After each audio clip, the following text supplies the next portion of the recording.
Bonjour tout le monde. Bienvenue sur cette deuxième partie de notre échange, notre vidéo sur la manipulation chrétienne. Dans la première partie, nous avons vu que la manipulation chrétienne se fait par des personnes qui utilisent la parole de Dieu pour contrôler les autres. Le but de la manipulation, c'est le contrôle. C'est pourquoi nous sommes appuyés sur 1 Roi 13 pour voir en fait le prophète qui est venu alerter Jéroboam. Alors, nous pouvons voir à partir du verset 11, la deuxième partie de 1 Roi 13, qui dit: oh, il y avait un vieux prophète qui demeurait à Bethel. Bethel, c'est la ville de Jéroboam, une ville qui a quitté Dieu. Dieu est obligé de prendre un prophète ailleurs pour envoyer à Bethel, alors qu'il y avait un prophète à Bethel. Un vieux prophète. Comme je l'ai dit, le manipulateur n'est pas un jeune qui vient là de dire: oh yo yo yo, Dieu dit que vraiment, faut monter, faut descendre. C'est pour ça que pour moi, ces jeunes prophètes qui prêchent la prospérité, pour moi, ce ne sont pas des manipulateurs. Eux, les plus dangereux sont ceux qui viennent avec une apparence de: je suis le prophète de Dieu, je suis le serviteur de Dieu, je suis le pasteur, je suis là pour enseigner les autres à suivre Dieu. Je suis le serviteur. Sans le serviteur, on ne peut pas avoir Dieu. Il faut avoir le cœur humble. Il faut venir me dire: quand tu veux faire ci, il faut recevoir le cœur du serviteur. Sans le cœur du serviteur, tu ne peux pas t'en sortir.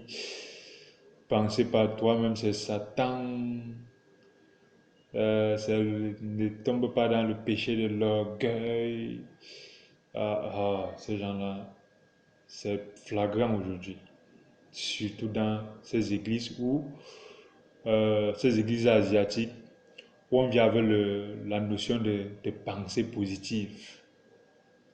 La pensée positive, l'éducation au changement de mentalité. Ce changement de mentalité, en fait, c'est de la manipulation pure.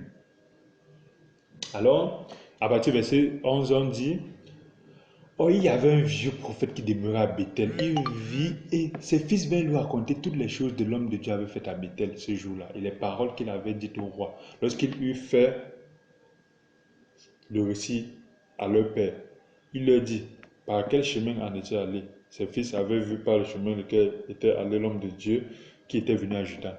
Ça veut dire, pendant que le miracle se passait devant le roi Jéroboam, les fils du prophète étaient là. Ils disent: mais ce gars, il est fort. La main du roi sèche. Après, ça revient. Non, le niveau, c'est pas les choses que le père, le vieux à la maison nous dit qu'il est prophète. Ça, c'était avant. Le vieux, son temps est passé. C'est un gars android, un gars un vrai serviteur de Dieu. C'est lui qui prêche le salut, il prêche le vrai évangile. C'est lui qui vraiment, c'est lui qui a mené l'évangile dans ce pays. C'est vraiment, ce n'est que chez lui qui a l'évangile. Alors, ce type de paroles-là, ces jeunes-là, quand ils rentrent, ils sont vraiment étonnés. Quand ils parlent au père, le père, en réalité, le père se met à dire: mais ce gars, qu'est-ce qu'il veut me montrer là? Ce jeune-là, qu'est-ce qu'il veut me montrer? Qu'il est trop fort. Il vient dans ma ville me faire baisser mon charisme. Alors il dit: il est parti par où ce gars? Les enfants disent: il est passé par là. Alors qu'est-ce qu'il dit? À partir du verset 13, il dit à ses fils: scellez-moi l'âne. Il scelle son âne. Le gars se met en route. Il dit: il alla près de l'homme de Dieu. Il le trouva assis sous un térébinthe, sous un arbre. Il lui dit: es-tu l'homme de Dieu qui est venu de Juda? Il répondit: je le suis. Alors il lui dit: viens avec moi à la maison et tu prendras quelque nourriture. Mais il répondit: je ne puis ni retourner avec toi ni entrer chez toi. Je ne mangerai point de pain, je ne boirai point d'eau avec toi en ces lieux. Car il m'a été dit par la parole de l'Éternel: tu ne mangeras point de pain, tu ne boiras point d'eau, tu ne prendras pas à ton retour le chemin par lequel tu seras allé. Et il lui dit: moi aussi je suis prophète. moi aussi je suis prophète.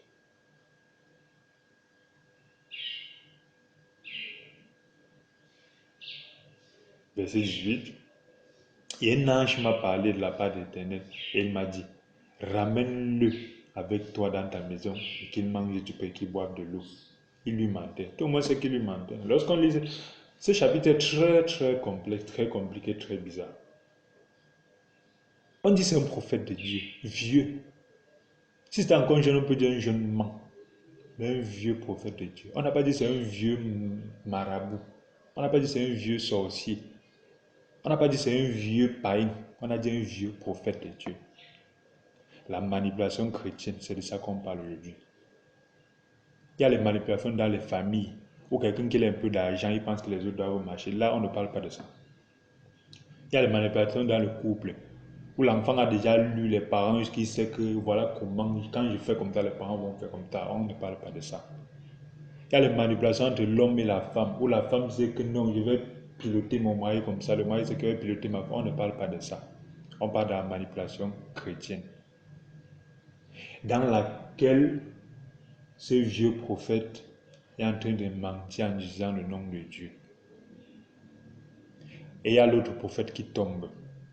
Donc aujourd'hui, toi qui m'écoutes, pose-toi la question.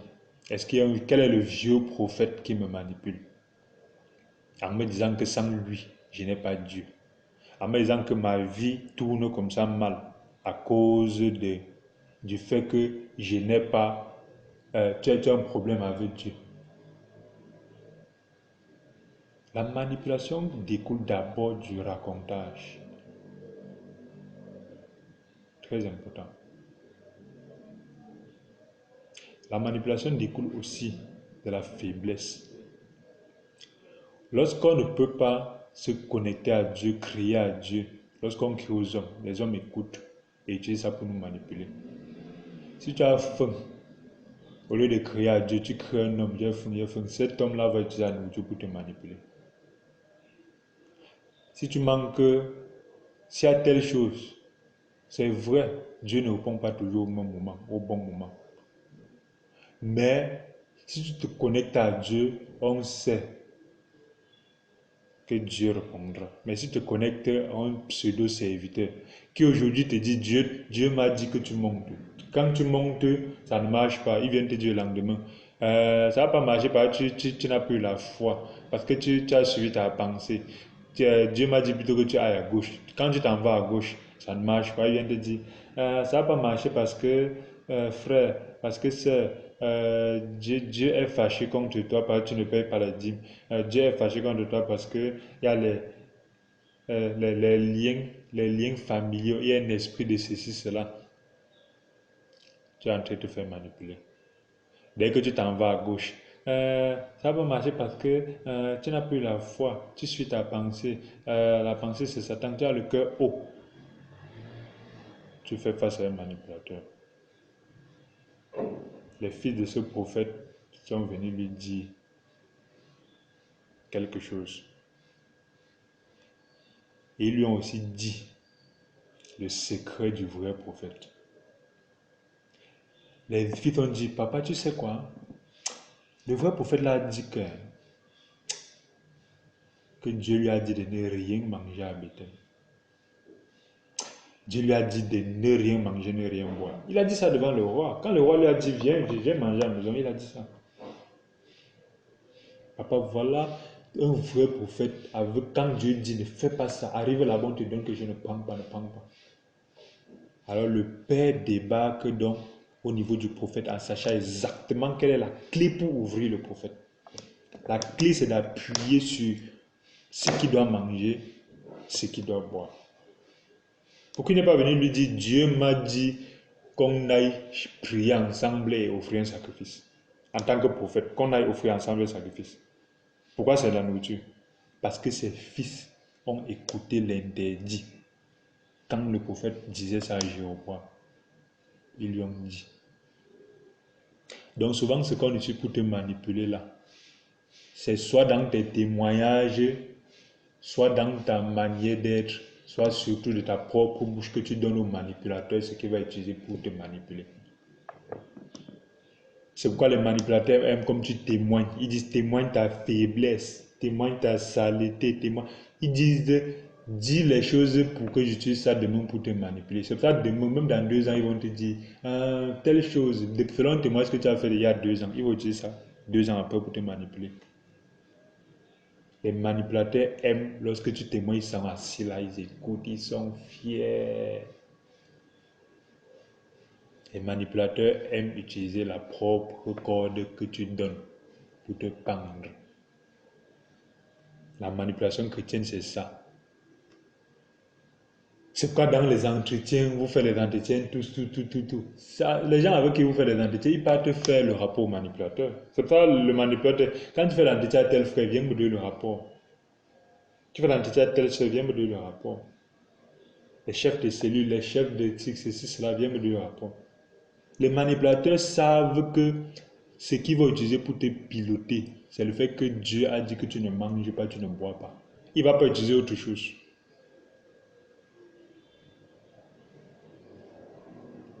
Et les manipulateurs sont très convaincants parce qu'ils mélangent ça à la sauce Dieu. Ce sont les cailloux, ils prennent les cailloux, ils pilent. Ils mettent la sauce sur ça, la sauce Dieu. Le caillou, c'est que si tu donnes le caillou, tu ne vas pas manger, ça va te casser les dents. Mais ils mettent la sauce Dieu dessus. Avec les viandes de la parole de Dieu, les morceaux de la parole de Dieu. Dieu a dit que tu ne peux pas t'en sortir seul. Les manipulateurs donc, c'est ça tu vas voir, lorsque le manipulateur n'arrive pas à manipuler une brebis, cette brebis-là devient son ennemi pire. Et ils ne vont jamais te dire qu'ils le détestent. Ils savent ce que l'ennemi a vu. Il a lancé le caillou, l'ennemi a vu. Lorsque le manipulateur n'arrive pas à manipuler un frère et une soeur, observez bien ce qu'il va dire de ses frères et ses soeurs. Ce frère a quitté Dieu. Ce frère n'a pas le cœur de Dieu. Ce frère n'est pas humble. Ce frère est avalé par Satan. Ce frère, cette soeur vraiment, elle n'écoute pas. C'est vrai, naturellement, l'être humain n'écoute pas. Nous tous, moi le premier. Mais le manipulateur va essayer de décrire cette personne comme une méchante personne. Parce que imaginez que ce prophète a été intransigeant. Le vrai prophète a été intransigeant. Il disait, je viens par toi. Vous pensez qu'il devait entrer et dire quoi? Amen, amen. Il a dit ça, c'est un faux type. Les manipulateurs sont convaincants et c'est vous qui donnez aux manipulateurs les outils pour vous manipuler. À travers vos témoignages, partage tes pancartes, partage ta méchanceté. Partage ça. Mais après, on dit, je suis avec Dieu, je suis une nouvelle créature. Les choses anciennes n'existent pas. Mais le manipulateur va te dire, partage toutes les choses anciennes. Il va utiliser ça contre toi. Très important.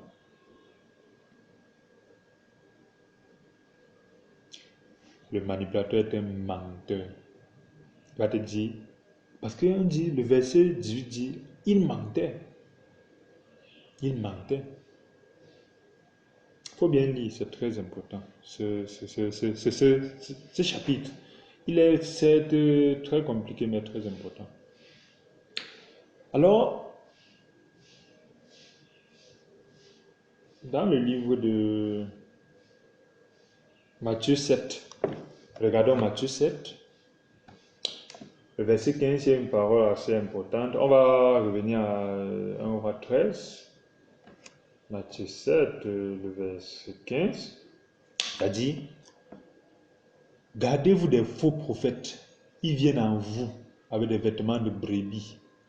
Mais au-dedans, ce sont des loups ravisseurs. Les faux prophètes. On n'a pas dit les païens. Les faux prophètes. Ils viennent à vous avec les vêtements de... Le manipulateur va te dire que ce sont les prophètes bling bling qui sont les faux prophètes. Lorsque quelqu'un vient te montrant que moi j'aime l'argent, j'aime les bonnes choses, il est 1000 fois mieux que celui qui vient te dire Dieu a dit que l'argent n'est pas important par temps, mais tu tentes de ne pas donner la dîme. Il commence à prêcher sur toi. Mieux un prophète qui dit j'aime l'argent, j'aime les bonnes choses, j'aime les belles voitures, que celui qui dit le royaume des cieux appartient aux pauvres. Mais chaque jour, il y a les cotisations à l'église. De lundi à samedi, cotiser pour recevoir tel pasteur, cotiser pour la nutrition, cotiser pour le bafle, cotiser pour la chorale, cotiser pour le séminaire, cotiser pour la campagne, cotiser. C'est très important de cotiser. Mais lorsque la cotisation devient le, le moyen pour le manipulateur de s'en sortir. Mais quand c'est toi, on peut bien dire au frère, cotiser pour aider tel frère, mais on va dire quand c'est toi, cherche Dieu. Ça, le manipulateur n'aime pas en fait ne pas être les seuls bénéficiaires. La Bible nous a protégés de la manipulation. Malheureusement, le manipulateur se met entre nous et la Bible. Le manipulateur dit sans lui, tu ne peux pas comprendre la Bible. C'est pourquoi aujourd'hui j'ai vu des gens, un vieux pasteur asiatique, ou des gens sensés, des pères d'enfants, des chrétiens depuis 20 ans, 30 ans, me disent qu'ils ne croient pas en Dieu, mais ils croient au Dieu de leur gourou. C'est choquant. Choquant. Il dit pour lui, il n'a pas de relation avec Dieu que par le truchement de son église, qui a une mission, pas de l'église. Parce que Jésus a une seule église. Quand Jésus va venir, il ne va pas dire ceux de tel, de full gospel venez, ceux des autres restez, ceux de non. Les catholiques restez, pas où. Ces histoires. Les saints sont partout, dans toutes les religions. Alors, ils disent, sans mon gourou, je ne peux pas avoir Dieu. Aujourd'hui, il y a une autre mode qui est, c'est mon gourou qui m'a montré Dieu. Alors, quel que soit ce qui arrive, je suis avec lui. Le manipulateur, c'est nous-mêmes qui donnons la clé. Le vrai prophète, c'est lui qui a donné la clé pour qu'on le tue. C'est lui qui a dit, il a trahi le secret devant le roi. C'est dans les enfants du manipulateur sont allés lui dire. Il est venu utiliser ça pour le détruire. Il savait qu'il aime Dieu. Ce fait, il a dit, c'est un ange qui m'a dit de te dire que tu viennes chez moi manger et boire.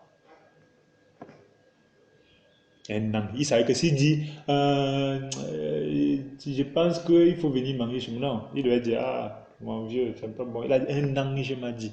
Il a appuyé sur le bon bouton.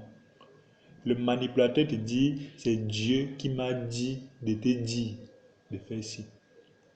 Le manipulateur adore Malachi. Ouvrez pour vous les écluses des cieux. Mettez à Dieu au truc patata, payez les dîmes. Je vais vous donner ci, je vais vous donner ça. Dieu dit votre adversaire, le diable rôde. Le manipulateur ne prend que ceux qui ont des faiblesses visibles. Donc même quand vous venez de un manipulateur à la face abaissée là, il va y trouver un truc pour lui dire que Dieu m'a dit que ton cœur n'est pas ceci, cela et tout ça, il va te manipuler. Donc le verset 19 dit, l'homme de Dieu retourna à lui et il mangea. Malheureusement, le pauvre est allé chez le vieux, alors que Dieu a dit. Alors la manipulation, là, personne n'est à l'abri de la manipulation. Personne. Alors on voit le pauvre que verset 19 il s'en va, il mange et il boit. Souvent, pour ça on dit la Bible, Dieu. On a l'impression que c'est injuste. Mais le contre Dieu, quand il dit, ne change pas. On peut dire, mais le gars, il a cru à ce qu'on a dit que c'est Dieu qui a envoyé. Non, pourquoi on peut le dire? Mais Dieu a le sang à l'œil. Le verset 20 dit, comme ils étaient assis à table, la parole de l'Éternel fut adressée au prophète qu'il avait amené. C'était pas un faux prophète. C'est un prophète manipulateur. Oui, c'était pas un, que dit faux prophète, c'est pas un fake prophète. Le vieux là n'est pas un fake prophète. C'est pas un prophète en apparence. C'est un faux prophète. À un moment donné, il était avec Dieu. Mais Dieu a maudit Bethel, entre guillemets. Dieu a quitté Bethel. Dieu ne l'utilisait plus.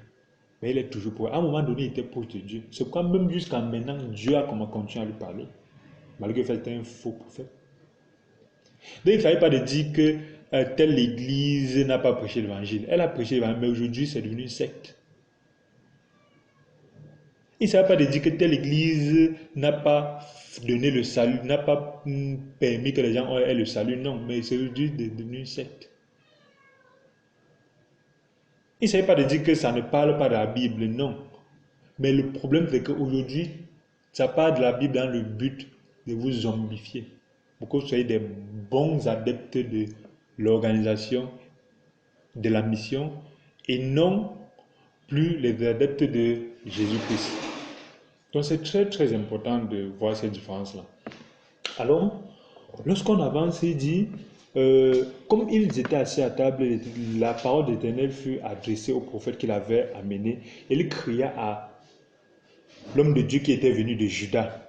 Ainsi parle l'Éternel, parce que tu as été rebelle à l'ordre de Dieu et que tu n'as pas observé le commandement de l'Éternel que ton Dieu t'avait donné, parce que tu t'es retourné et que tu as mangé du pain et as bu de l'eau dans le lieu dont il t'avait dit tu ne mangeras point, tu ne boiras point. Ton cadavre n'entrera pas dans le sépulcre de tes pères. Quand le prophète qu'il avait ramené eut mangé le pain qu'il but de l'eau, il sera l'âne pour lui. Le manipulateur est le premier à te manipuler et à faire que tu chasses ta famille, tu chasses ta femme, tu chasses tes enfants. Tu te sépares de ta famille en disant qu'ils sont les païens, ils n'ont pas Dieu. Ils détestent l'Église. Mais lorsqu'il y a un problème, le manipulateur, le premier à te dire que Dieu t'a maudit, Dieu t'a rejeté. Après, tu vas pleurer. J'ai donné toute ma vie à l'église, j'ai donné toute ma vie à Dieu, patati patata, Dieu est injuste, patati patata. Tu as été manipulé. Tu as été manipulé. Et le manipulateur donne la sentence de Dieu. Dieu ne joue pas. Dieu ne dit pas, il vient encore dire le contraire.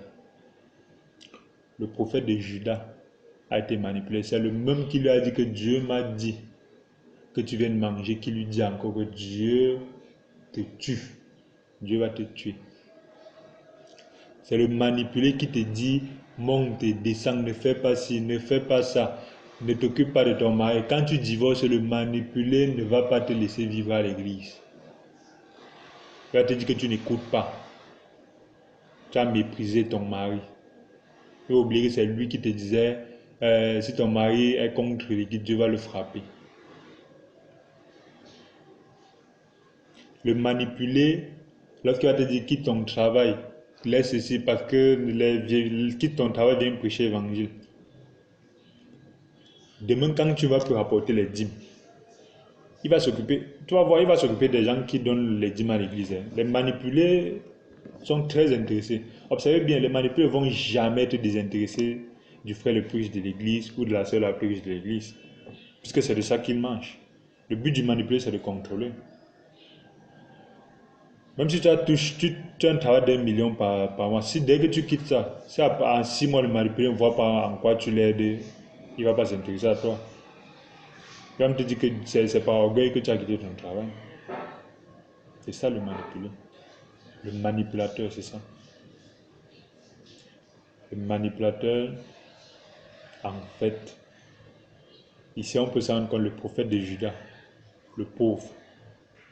Et qu'est-ce qui fait qu'on devient facilement manipulable? Lorsqu'on externalise nos faiblesses devant les mauvaises personnes. Externaliser nos faiblesses devant les frères et sœurs, c'est très important pour échanger, pour partager dans l'église. Mais lorsqu'on externalise ça devant un manipulateur, il utilise ça pour nous piloter, pour nous contrôler. Première chose. Deuxième chose, lorsqu'on n'a pas la conduite du Saint-Esprit. Le manipulateur va te dire le Saint-Esprit est où? Il va te dire que le Saint-Esprit c'est le feu, c'est guéri, c'est etc. Alors que le Saint-Esprit, c'est 2 Rois 13. Avec Élie, c'est un doux murmure. 2 Rois 18 ou 1 Roi 18. C'est un doux murmure. Le Saint-Esprit parle à ton esprit. N'écoute pas le Saint-Esprit à ton oreille. Ne vois pas le Saint-Esprit avec les actions magnifiques. Tu sautes, tu cales en l'air, tu trembles. Non, ça c'est un peu le Saint-Esprit. Le Saint-Esprit parle à ton esprit. C'est-à-dire, si tu fermes tes oreilles, tu fermes tes yeux, tu ne perçois rien.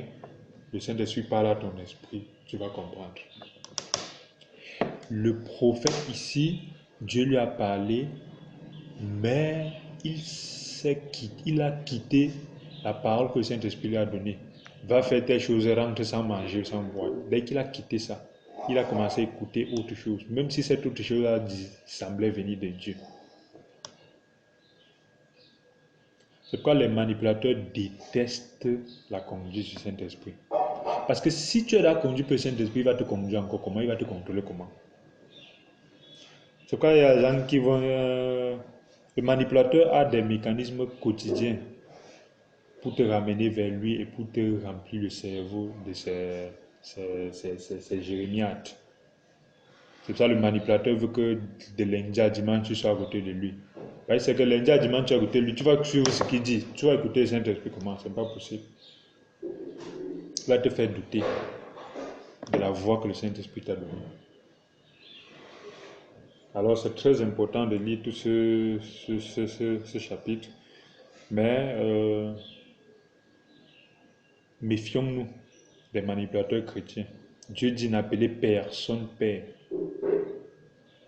Dès que tu appelles quelqu'un mon père, tu donnes dans une possibilité de te manipuler. C'est ça que Jésus a dit, n'appelez personne père. Lui-même qu'on appelait maître, il n'était pas trop chaud. Il a dit, ne vous faites pas appeler maître ni docteur. Lorsque tu appelles quelqu'un père, docteur, serviteur, c'est très à la mode aujourd'hui, serviteur, prophète, bishop. Oh, il y a l'autre alors qui est daddy. Daddy. Tu es en train de donner comme ça la corde pour qu'on te manipule. Jésus a dit non à ça. Le manipulateur va parler de la Bible, mais le manipulateur a une chose anti-biblique qu'il a trouvé une explication biblique à ça. Dans l'église, le pasteur a un rôle minime, très inférieur à la tête de l'église. La tête de l'église sont les anciens. Pas anciens comme eux se fait là. Après vient des postes, et le pasteur n'est que parmi les derniers. Mais aujourd'hui, dans l'église, les églises sont dirigées par le pasteur. Ce sont des manipulateurs. Toi, pasteur, que ce soit ta hiérarchie ou pas, tu vas dire que c'est Dieu qui t'a envoyé le faire. Pourquoi tu penses que Dieu t'a envoyé prêcher l'évangile? Dieu n'a pas envoyé aussi ta brebis prêcher l'évangile. Tu es un manipulateur. Toi qui te dis être archibishop, serviteur de Dieu sur terre, après Dieu c'est toi. Tu es un manipulateur. C'est vrai, tu as trouvé des concepts dans l'Ancien Testament. Tu peux trouver tout pour justifier dans la Bible. Très important. Mais à nous, les brebis de Jésus-Christ, méfions-nous d'être manipulés parce qu'en réalité, c'est nous qui donnons le couteau pour qu'on les égorge. Parce que ce prophète dans 1 Roi 13, en réalité, l'endroit où il devait être égorgé, où il y avait plus de possibilités qui meurent, c'était devant le roi. Mais là, Dieu est puissant. Dieu l'a protégé. Donc, ce n'est pas quand tu étais païen. Quand tu étais païen, Dieu t'a protégé de beaucoup de choses. Mais aujourd'hui, ce qui va te détruire la vie, qui va te manger comme un cancer, c'est toi, ta vie dans l'église. Où tu es devenu zombifié. Tu es devenu fade. Ta vie n'existe que par rapport à ce que le pasteur a dit. Tu ne te sens chrétien que par rapport à ce que le pasteur a dit que oui, Dieu est bon, aujourd'hui Dieu est d'accord avec toi. Ce que tu as fait est biblique. Demain, Dieu n'est pas d'accord. Donc, ta vie avec Dieu dépend de ce que le manipulateur te dit. C'est dans ce cas-là que vient la mort spirituelle, quoique il était encore en vie.